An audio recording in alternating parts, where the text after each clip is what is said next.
You won't believe the insane decision I made 3 years ago that destroyed my perfect life and left me with nothing but regret and heartbreak. I was a devoted wife and mother of 2 beautiful children, living the suburban dream that most women would kill for. But one night at a club changed everything when I met a dangerous man named Rico who made me feel alive in ways I hadn't experienced in years. Within 48 hours, I had abandoned my family, emptied our savings account, and disappeared with a criminal who promised me a life of excitement and passion. Now I'm trapped in an abusive relationship with a man who controls every aspect of my life, while my ex-husband has full custody of my children and they refuse to even speak to me. But the most devastating part? I threw away everything that mattered for a man who never actually loved me at all. My name is Melissa, and I'm 35 years old. 3 years ago, I was living what everyone considered the perfect life in a beautiful suburban neighborhood with my husband Tom and our 2 children, Emma who was 8 and Michael who was 6. Tom was a successful accountant who provided well for our family, and I was a stay-at-home mom who was completely devoted to raising our kids and maintaining our household. From the outside, we looked like the ideal American family with everything we could possibly want. But inside our perfect house, I was slowly dying of boredom and frustration. Tom and I had been married for 10 years, and our relationship had settled into a predictable routine that felt more like a business partnership than a romantic marriage. We would have the same conversations every day, follow the same schedules every week, and rarely did anything spontaneous or exciting together. Tom was a good husband and father in all the practical ways. He worked hard, paid the bills on time, helped with household chores, and never missed our kids' school events or activities. But he was also predictable, cautious, and completely focused on maintaining our stable, comfortable lifestyle rather than pursuing adventure or passion. Melissa, why would we want to take risks when we have such a good thing going? Tom would say when I suggested we try new experiences or make changes to our routine. We have beautiful children, a nice house, financial security, and a stable marriage. What more could we possibly need? Tom's contentment with our life made me feel ungrateful and restless. I loved my children more than anything in the world, but I was starting to feel like I had lost my identity as an individual woman and had become nothing more than Tom's wife and Emma and Michael's mom. I was 32 years old, but I felt like my life was already over. I spent my days driving kids to school and activities, cleaning house, preparing meals, and managing the endless logistics of family life. By the time Tom came home from work, I was exhausted and resentful, and he was tired and focused on relaxing rather than connecting with me. Our physical relationship had become practically non-existent. Tom seemed satisfied with our routine pecks on the cheek and occasional obligatory intimacy, but I was craving passion, desire, and the kind of intense connection we had shared when we first met. Tom, don't you miss the excitement we used to have together? I would ask during our rare conversations about our relationship. Don't you want to feel that spark and passion again? Tom would look confused by my questions. Melissa, we're not kids anymore. We're adults with responsibilities and children to think about.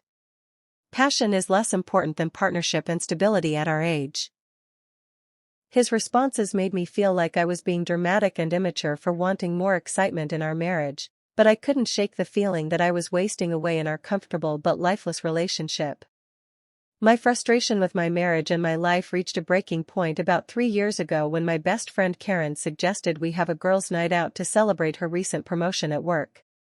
Karen was single, successful, and always trying to convince me to be more spontaneous and adventurous. Melissa, you need to get out of that house and remember what it feels like to be a woman instead of just a mom, Karen told me when she proposed our night out. When was the last time you got dressed up, went dancing, and felt sexy and alive? I couldn't remember the last time I had done anything like that. Tom and I rarely went out together, and when we did, it was usually to family-friendly restaurants or events related to the kids' activities. I don't know, Karen, I said hesitantly. Tom might not be comfortable with me going to clubs and bars. And I wouldn't even know how to act in that kind of environment anymore. Karen rolled her eyes. Melissa, you're 32 years old, not 92. You're allowed to go out with your friends and have some fun. Tom will survive one night of watching his own children. After weeks of Karen's persistence, I finally agreed to join her and two other friends for a night out at some of the popular clubs downtown. I told Tom that I needed a break from routine and that spending time with my girlfriends would be good for my mental health. Tom was supportive but seemed puzzled by my sudden interest in nightlife. "That's fine, honey. You deserve to have fun with your friends. Just be safe and don't stay out too late." The night of our girls' night out, I spent hours getting ready for the first time in years.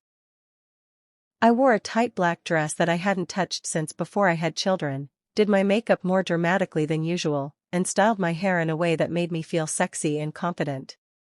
When I looked at myself in the mirror, I barely recognized the woman staring back at me. For months, I had felt invisible and frumpy, but tonight I looked attractive, desirable, and alive. Karen and our friends picked me up in a taxi, and we started our night at an upscale bar where we had drinks and caught up on each other's lives. I felt liberated and energized by being around other adult women who talked about careers, relationships, and dreams instead of school schedules and household management.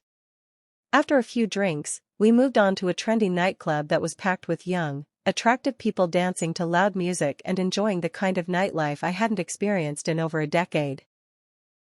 At first, I felt out of place and self-conscious, but the alcohol and my friends' encouragement helped me relax and start enjoying myself. I was dancing with Karen and laughing about something silly when I felt someone watching me from across the dance floor. When I looked up, I saw the most attractive man I had ever seen in real life staring at me with intense, predatory eyes that made my heart race. He was tall, muscular, and covered in tattoos that were visible even in the dim club lighting. His dark hair was perfectly styled, he was wearing an expensive-looking leather jacket, and he carried himself with the kind of dangerous confidence that was completely different from any man in my suburban social circle. Our eyes met across the crowded dance floor, and I felt a jolt of electricity that I hadn't experienced since I was a teenager. He smiled at me with a cocky, knowing expression that made me feel like he could see right through my suburban mom disguise to the passionate woman underneath. Within minutes, he had made his way across the dance floor and was standing directly in front of me, close enough that I could smell his cologne and feel the heat radiating from his body. "You're the most beautiful woman in this club," he said, his voice deep and rough in a way that sent shivers down my spine. "What's a goddess like you doing wasting her time with these basic people?" His pickup line should have been cheesy and obvious, but something about the way he said it with complete confidence made me feel like he genuinely meant it. No one had called me beautiful or made me feel desired in years. "I'm just having a girls' night out with my friends," I replied, trying to sound casual despite the fact that my heart was pounding. He extended his hand toward me. "I'm Rico. And you are definitely too special to be ignored on your night out. Dance with me." It wasn't really a question, it was more like a command delivered with such magnetic confidence that I found myself taking his hand before I had consciously decided to do so. Rico pulled me close to him on the dance floor, and I felt more alive and desired than I had in years. He moved with a natural rhythm and sexuality that made me feel like we were the only two people in the club. His hands on my waist were possessive and confident, and the way he looked at me made me feel like I was the most desirable woman he had ever seen. "You're not like these other suburban princesses," Rico whispered in my ear as we danced. "You've got fire in you that's been buried under all that domestic bullshit. I can see the real woman underneath all that good wife and mother act." His words were intoxicating because they acknowledged the frustration and restlessness I had been feeling for months. Rico seemed to see through the facade of my perfect life to the passionate, adventurous woman I felt like I used to be. We danced for what felt like hours, our bodies pressed together in ways that were completely inappropriate for a married woman but felt more natural and right than anything I had experienced in years. Rico was dangerous, exciting, and completely focused on me in a way that made me feel intoxicated and alive. When the club started to close, Rico suggested we go somewhere more private to continue our conversation. I knew I should go home to my family, but I felt like I was under some kind of spell that made it impossible to walk away from the most exciting night I had had in years. "I can't," I said weakly, even as every part of me wanted to follow him wherever he suggested. "I'm married. I have children." I need to go home. Rico looked at me with a mixture of understanding and challenge. Baby, I can see that you're trapped in a life that's killing your spirit. You're too alive and passionate to waste away in some boring suburban prison.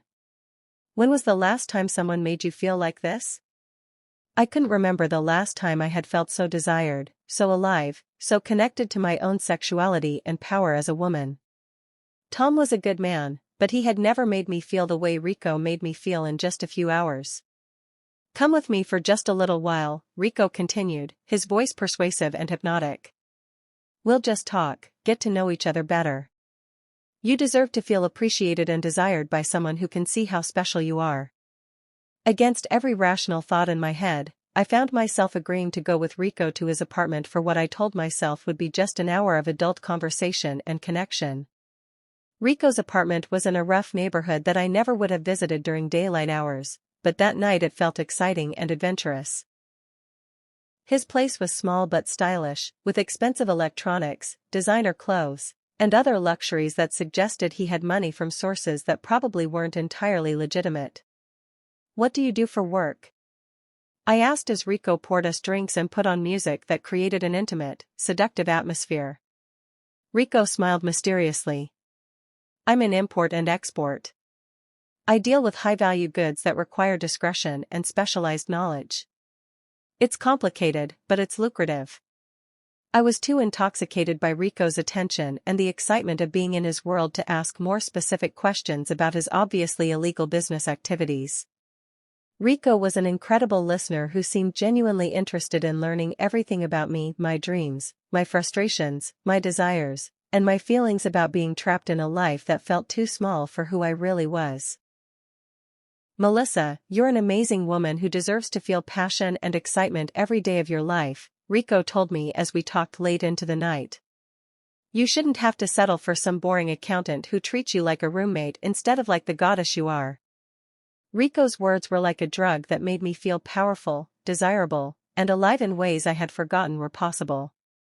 He made me feel like the most interesting, attractive woman in the world, and he seemed to understand my frustrations with my marriage and my life better than my own husband did.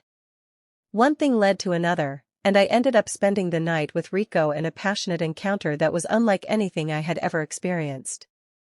Rico was intense, skilled, and completely focused on my pleasure in ways that made me feel like I was discovering sexuality for the first time.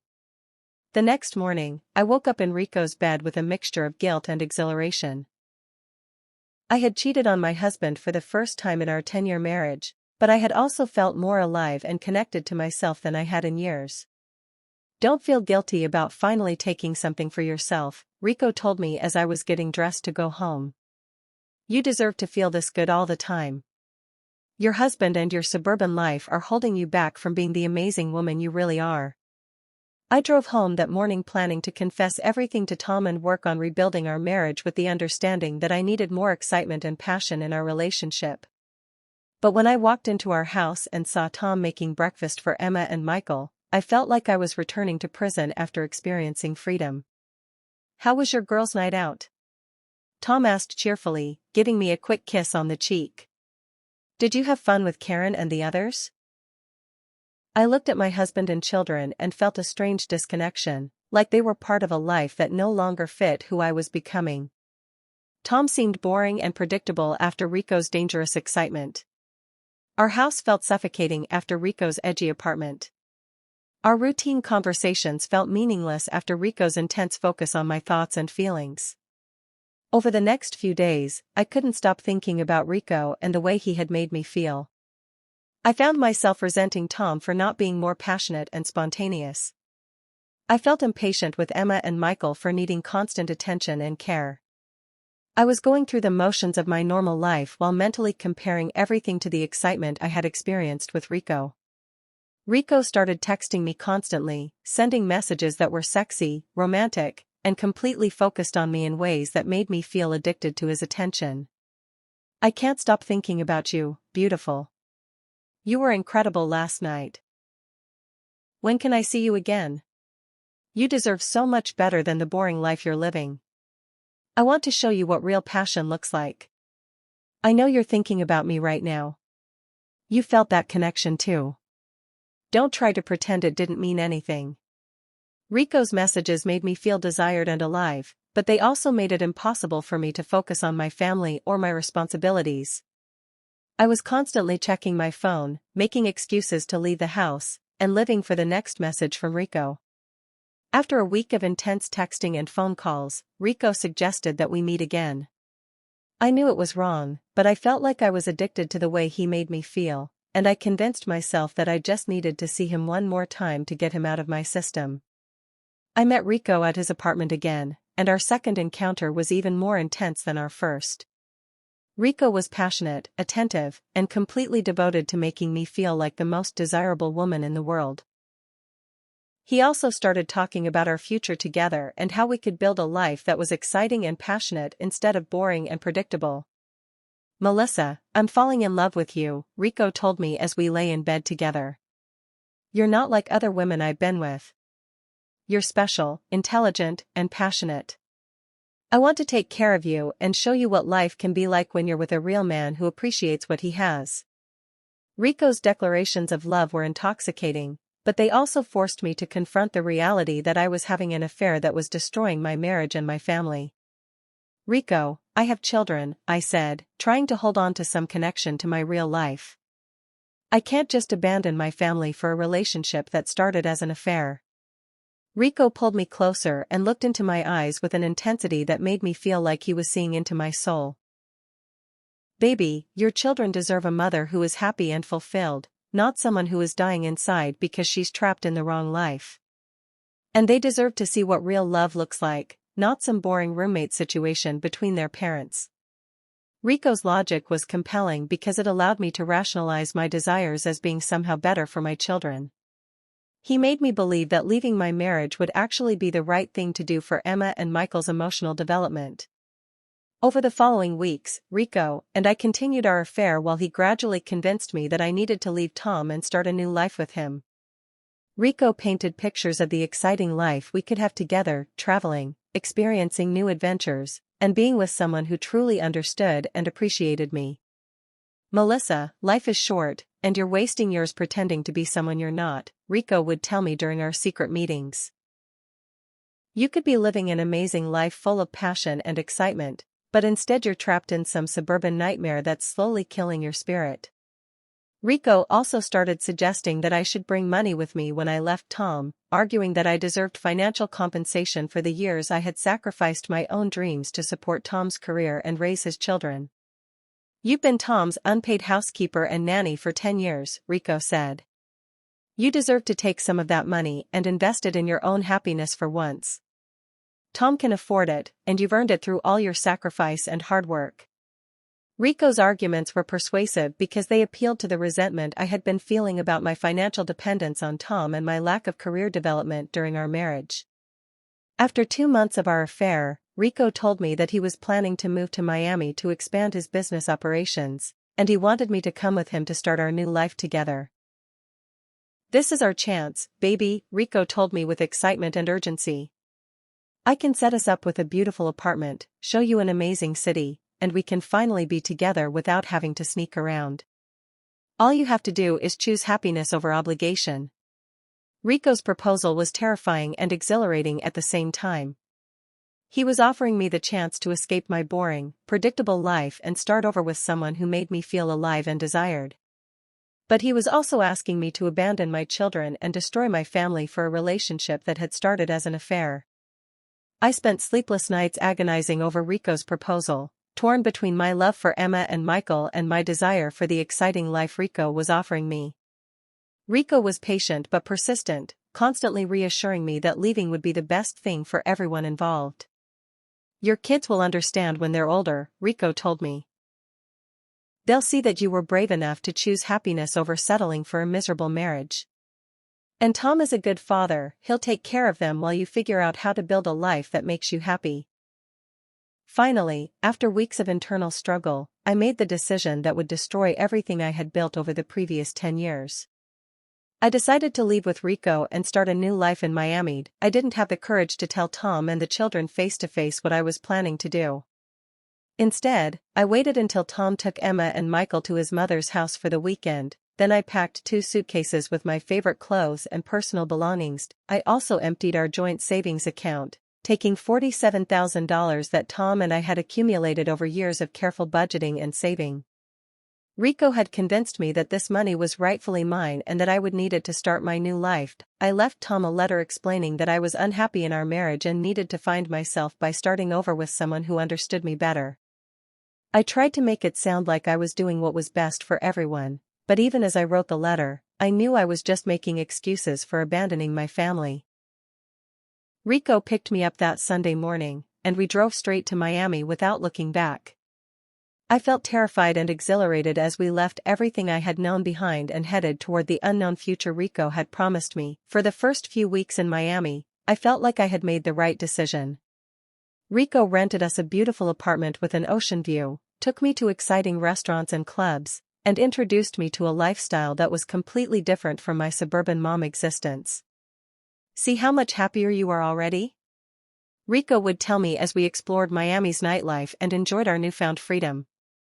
"This is what life is supposed to feel like when you're with the right person."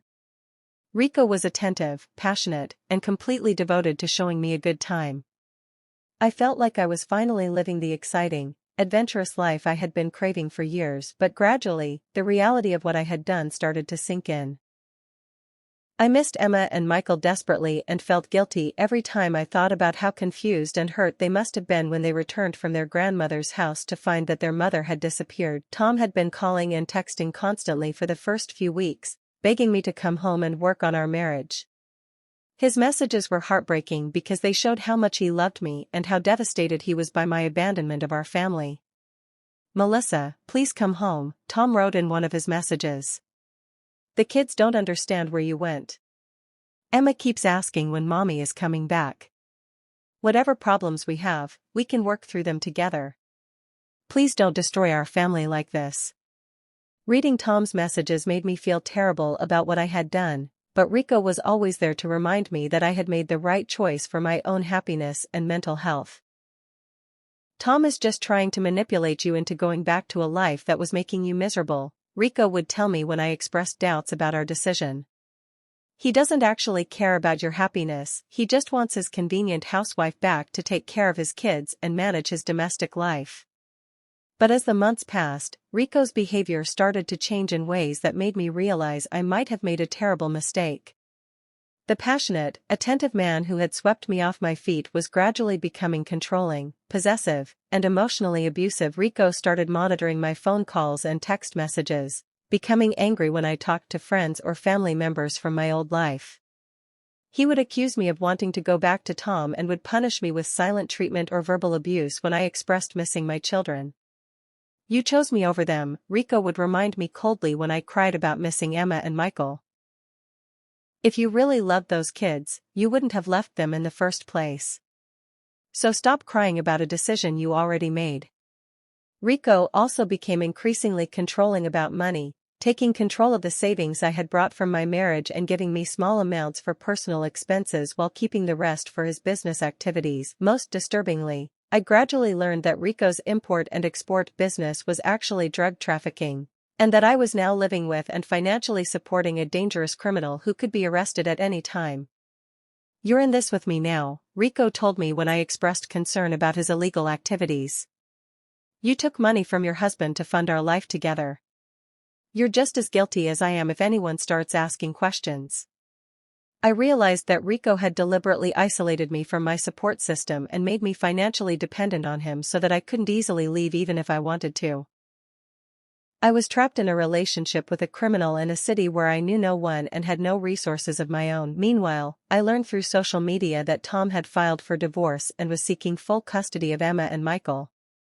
He had also reported me to the police for taking money from our joint account, and there was apparently a warrant for my arrest if I returned to our home state. Tom had also started dating someone new, a woman named Jennifer who seemed to be everything I wasn't: stable, reliable, and completely devoted to being a good stepmother to Emma and Michael.